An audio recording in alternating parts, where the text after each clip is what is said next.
নমস্কার বন্ধুরা, আমি শিপ্রা ইংল্যান্ড থেকে বলছি। বিলেতি বঙ্গিনীর একটি ব্লগে আপনাদের সবাইকে স্বাগত। আমি নতুন একটা গান বেঁধেছি।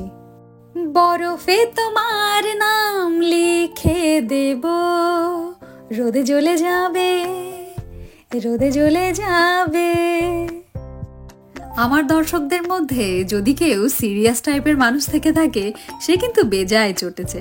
কি করব বলুন, বয়স আমার যতই হোক, আমার মধ্যে ছোট্ট বাচ্চা শিপ্রাটাকে বাঁচিয়ে রেখেছি এখনো। আর সারা জীবন আমার শেষ নিঃশ্বাস অবধি যেন সেই ছোট্ট বাচ্চা শিপ্রাটা আমার মধ্যে বেঁচে থাকে। এই শুয়ে পড়লাম কিন্তু শুয়ে, এইসব বলেই বরকে ভয় দেখাচ্ছি। আমি ওকে বলছি আজকে আর জিমে গিয়ে লাভ নেই, চলো দুজন এখানটাই লাফালাফি করি, সব ঘাম এখানেই ঝরাও আজকে। কিন্তু শুনছে না, দেখুন চলে যাচ্ছে জিমে। আমি আমার মতো একটুখানি শয়তানি করে নিই, তারপরে যাব আজকে আবার অফিসে। নেক্সট যেদিন তুষার পড়বে, নিশ্চয়ই আমি সিফন শাড়ি পরে ডান্স করব উঠোনে। ইংরেজরা সারা জীবন আমাদেরকে জিলিপির প্যাঁচে পেঁচিয়েছে, এখন আমাদের পালা। আমিও আজকে চান্স পেয়েছি, আমার অফিসের ইংরেজদেরকে আজকে ভেবেছি জিলিপির প্যাঁচে ফেলবো। ইউটিউব বাবাজিকে জিজ্ঞেস করার পর সে আমাকে অনেক রেসিপি দেখালো, আমি এটাই বেছে নিয়েছি। এটা খানিকটা মালপোয়া বানানোর মতো।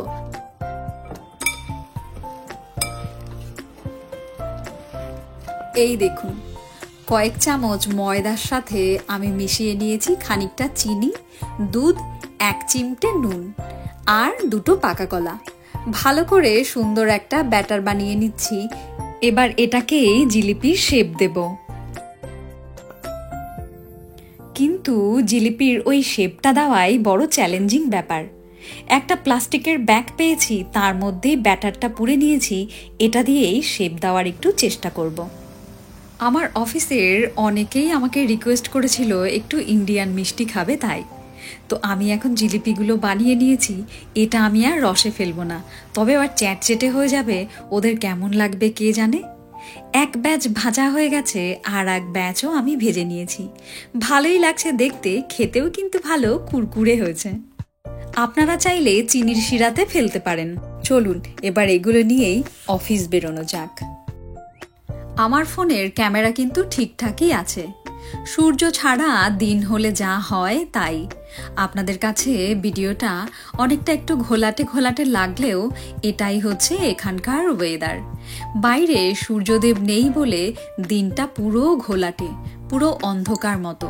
সূর্য হয়তো কালকে থেকে আসতে শুরু করবে। পৃথিবী যেন তার সমস্ত শোভা উজাড় করে আমাদের সামনে রেখেছে। এই জায়গাটায় গাড়ি বিক্রি হয়, প্রচুর গাড়ি দাঁড়ানো, আর তার উপরে দেখুন কি দারুণ বরফ জমেছে। আর এই ঘাসগুলোতে আমি যেই পা দিচ্ছি, মচ মচ করে সাউন্ড হচ্ছে। এই গাছগুলোর ওপরে দেখুন কি দারুণ পুরু করে বরফ পড়েছে।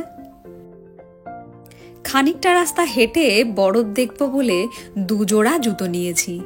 1 জোড়া তো ভিজে যাবে বরফে হেঁটে, আর 1 জোড়া পরে আমি অফিস করব।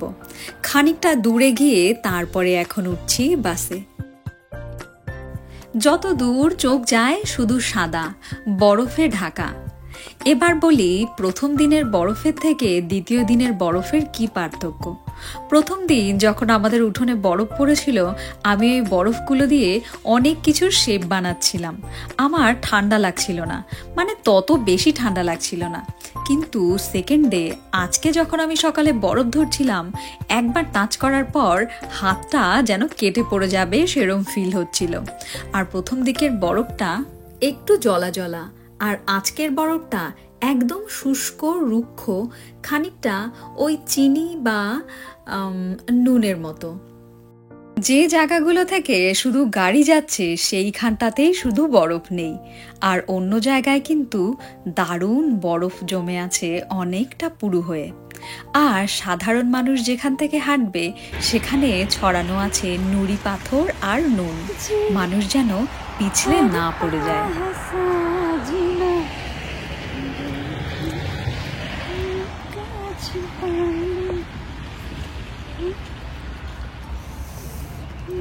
অফিসের সামনের একটু জায়গা আমি আবার হেঁটে যাচ্ছি। এখান থেকে হাঁটার সময় আমি ঠক ঠক করে কাঁপছি রীতিমতো। আমার এই বাঁ পাশে যে জায়গাটা দেখা যাচ্ছে, ওই যে ছোট ছোট ঘরগুলো, আপনারা তো জানেনই এখানটায় চাষবাস হয়। গাছপালা বা শাকসবজি যা ছিল সব দেখুন কি দারুণ বরফের চাদরে মুড়ি দিয়ে দিয়েছে। এই বরফের টুকরোটাকে দেখুন, এটা দেখে তো মনে হচ্ছে আকাশের মেঘ ভুল করে মাটিতে পড়ে গেছে। এই সময় অফিসে কি মন লাগে? ঠিক তাই, ল্যাপটপে কি আর মন বসে? মন সেই উকি মারছে জানলার ওপারে বরফের পাহাড়ে। অফিস থেকে বাড়ি ফিরে ঢুকে গেলাম সোজা কিচেনে। সবসময় আমাকে ইন্ডিয়ান রান্না করতে দেখেন আপনারা, কলকাতার মতো বাঙালিদের। আজকে আমি একটা নতুন জিনিস রান্না করছি। আপনারাও বাড়িতে কিন্তু এরকম করতে পারেন আমার মতো। কি কি সবজি নিয়েছি দেখুন। পরিবেশ আমাদের জীবনের সাথে ওতপ্রোতভাবে জড়িত। আমি মনে করি যেখানটায় যে টাইপের সবজি হয় সেখানকার মানুষের শরীরে সেই জিনিসটারই দরকার হয়। আমি যেসব সবজি দেখাচ্ছি সেটা দিয়েই যে এই ডিশটা রান্না করতে হবে এমন কিন্তু নয়। আর এখন যে জিনিসটা কাটছি এটা কিন্তু শসা নয়, জুকিনি। গাজরগুলো একটু শক্ত তাই একটু পাতলা করে কেটেছি।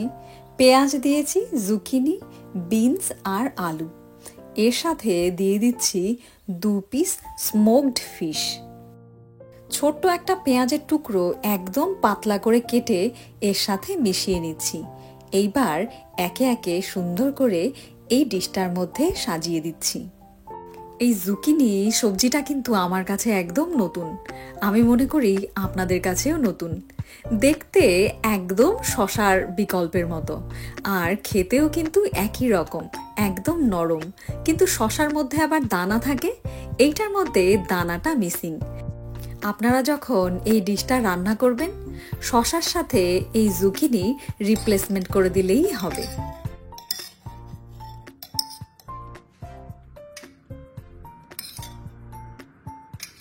প্রথমে কিন্তু একটা মাছ দিয়েছিলাম, তারপর ভাবলাম দেখতে এত সুন্দর লাগছে, নিশ্চয়ই রান্নার পর খেতেও দারুণ ডেলিশিয়াস হবে।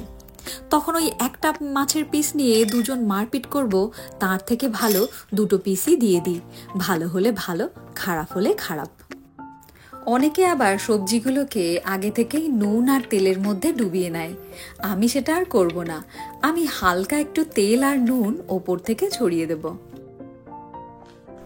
দেখুন কি কাণ্ড করেছি। এই ছোট ডিশে তো হচ্ছেই না, তাই বড় পাত্রটা নিয়ে নিলাম। আলুটার কথা তো ভুলেই গেছিলাম।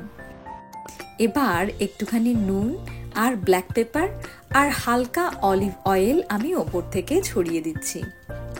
তেল, নুন আর ঝালের ব্যাপারটা আপনাদের জিভের উপরে ডিপেন্ড করছে, তবে আমি মনে করি তেল, ঝাল, নুন কম খেলে সেটাই ভালো। আমি ইউজ করছি এক্সট্রা ভার্জিন অলিভ অয়েল। আপনাদেরকেও যে সেম তেলটাই ব্যবহার করতে হবে তা কিন্তু নয়। বাড়ির কাছে যা তেল পাওয়া যায় সেটা দিয়েই রান্না করুন, কারণ ওটাই আপনার শরীরের জন্য বেস্ট। আমার বরের আজকে ফিরতে দেরি হবে। 8 ঘন্টার জন্যে আমি এটা ঢাকা দিয়ে রেখে দিয়েছিলাম। 8 ঘন্টা পর যখন আমার হাজব্যান্ড কল করলো যে আমি এখন ফিরছি আর ওর বাড়ি ফিরতে 40 মিনিট টাইম লাগবে, তাই আমি এখন রান্নাটা বসাচ্ছি। আপনারা একটু দেখুন কেমন করে ওভেনে এখানে রান্না হয়।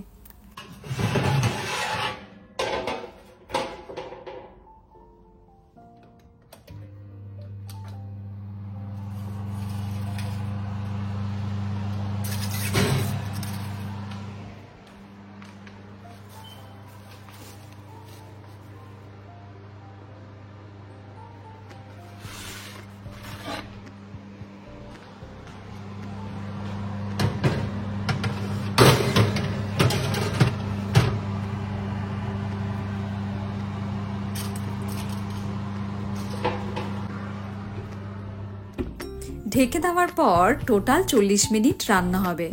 প্রথম 20 মিনিট রান্না হওয়ার পর আমি একবার উল্টে দিয়ে সেটাকে আবার অন্য পাশটা 20 মিনিটের জন্য ছেড়ে দিলাম।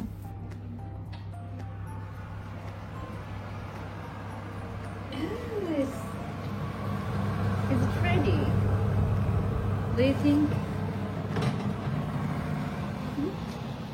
It's ready. Yeah. Done. Yeah.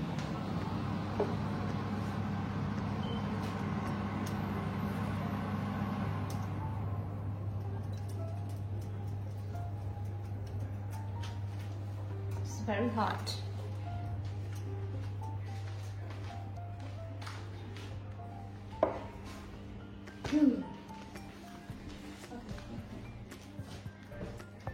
ট্রেটা নামিয়ে নেওয়ার পর ওভেনটা কিন্তু আমি আর বন্ধ করিনি, যেহেতু ভালোই গরম আছে ওইটা থাকুক খানিকক্ষণ ওরকম আলগা, তারপরে বন্ধ করব। কালকে সকালে এসে বরং বন্ধ করা যাবে। আর এই দেখুন, সব খাবারের সাথে আমি একটা সসও বানিয়ে নিয়েছি। এই সস ছাড়া আমার হাজবেন্ড যেন কিছু খেতেই পারে না। এই খাবার অনেকটা হেলদি, আপনারাও চাইলে এরকম হালকা ফুলকা খাবার বাড়িতে বানিয়ে কখনো ট্রাই করতে পারেন। বাইরে কনকনে ঠান্ডার সাথে তুষারপাত, ভেতরে ওয়েব সিরিজ আর দারুণ একটা খাবার। জীবন এভাবেই চলছে। আজকের ব্লগটা আর রাখি তবে, আর বিলেতি বঙ্গিনীকে ভালো লাগলে আমার চ্যানেলটা প্লিজ একটু সাবস্ক্রাইব করে নেবেন, একটা লাইক, কমেন্ট আর শেয়ার। পাক্কা প্রমিস নেক্সট ব্লগেও দারুণ কিছু দেব। ততদিন ভালো থাকবেন, সুস্থ থাকবেন, পরিবারের সবাইকে সুস্থ রাখবেন। Tata, bye bye.